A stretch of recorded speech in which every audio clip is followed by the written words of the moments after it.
আসসালামু আলাইকুম, স্বাগত জানাচ্ছি শারমিন কিচেনে নতুন একটা রেসিপি দেখার জন্য। আশা করছি আজকের রেসিপিটিও আপনাদের কাছে ভালো লাগবে। আজকের রেসিপি টমেটো হট সস ঘরে কিভাবে সহজভাবে বানিয়ে নিতে পারেন সেই রেসিপিটি আপনাদের সাথে শেয়ার করব। তার জন্য এখানে আমি 1.5 কেজি লাল লাল টমেটো নিয়েছি। দেখুন কত লাল বন্ধুরা। আমি ভালো করে ধুয়ে পানিটাকে ঝরিয়ে নিয়েছি। অবশ্যই পানি থাকা যাবে না, একদম পানিটা ঝরিয়ে নিতে হবে। আমি একদম ভালো করে ধুয়ে ঝরিয়ে এই যে আমি টমেটোকে টুকরা করে নিয়েছি। এই মাঝখানে শক্ত অংশটা আমি ফেলে দিয়েছি। দিয়ে এখানে আমি একটা পেঁয়াজ, মাঝারি সাইজে পেঁয়াজ আমি 4 টুকরা করে নিয়েছি, 2টা কাঁচামরিচ আর রসুনের কোয়া 5টা দিয়ে এখন আমি ভালো করে সিদ্ধ করে নেব। দেখুন বন্ধুরা, টমেটোটা একদম সিদ্ধ হয়ে গেছে। একদম ভালো করে পেঁয়াজ, রসুন, কাঁচামরিচ সবগুলো ভালো করে সিদ্ধ হয়ে গেছে। এখন আমি চুলার জালটা বন্ধ করে ঠান্ডা করে নেব।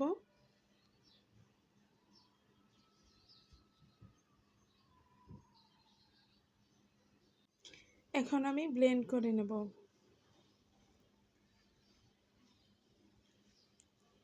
এখানে আমি একটা ছাঁকনি নিয়েছি। ছাঁকনির মধ্যে সবগুলো পেস্ট ঢেলে আমি ভালো করে ছেঁকে নেব।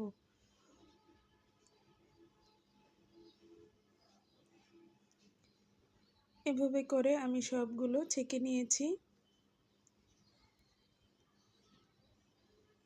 দেখুন বন্ধুরা, কত সুন্দর করে ছাঁকা হয়ে গেছে। এখন আমি ফ্রাই প্যানে সবগুলো পেস্ট দিয়ে দেব।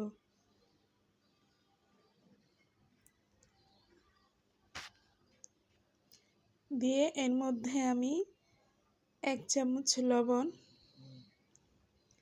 1 চামচ লাল মরিচের গুঁড়ো, হাফ কাপ চিনি ভালো করে মিলিয়ে নেব।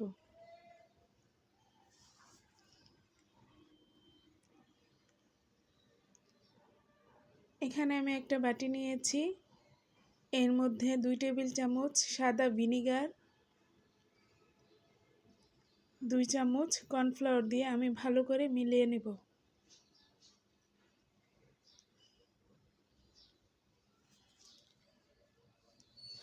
এখন এই যে পেস্টটা আমি চুলার মধ্যে বসিয়ে ভালো করে জাল করে নেব। বারবার নেড়ে দিতে হবে যেন পেস্টটা ফ্রাই প্যানে লেগে না যায়।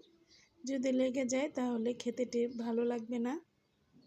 এখানে আমি হাফ চামচ চিলি ফ্লেক্স দিয়ে দিচ্ছি।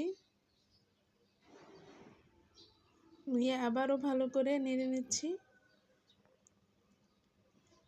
এই রেসিপিটি ফলো করে বানালে 4 থেকে 5 মাস অবশ্যই আপনারা নর্মাল ফ্রিজে রেখে সসটি খেতে পারবেন।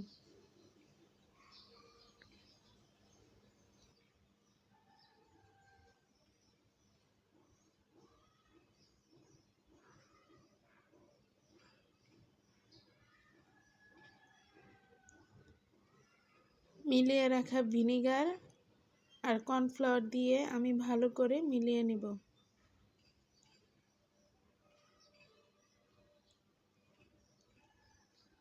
ভালো করে জল দিয়ে নেব।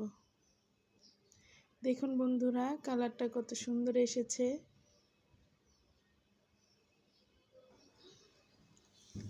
চাইলে এখানে একটু ফুড কালারও ব্যবহার করতে পারেন কালারটা ভালো আসার জন্য।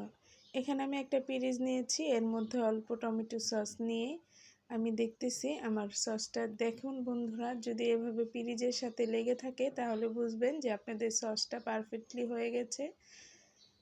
কারণ ঠান্ডা হওয়ার পরেও আরও ঘন হয়ে যাবে। তার জন্য পারফেক্টলি আমার সসটা রেডি হয়ে গেছে। এখন আমি চুলার জাল বন্ধ করে দেব। দেখুন বন্ধুরা, মাশাআল্লাহ অনেক সুন্দর হয়েছে। যদি রেসিপিটি ভালো লাগে অবশ্যই লাইক কমেন্ট করে পাশে থাকবেন বন্ধুরা। দেখুন ঠান্ডা হওয়ার পরে একদম পারফেক্টলি হয়ে গেছে। আজকের রেসিপিটি কেমন লাগলো অবশ্যই কমেন্টে জানাবেন বন্ধুরা। সবাই ভালো থাকবেন। আসসালামু আলাইকুম।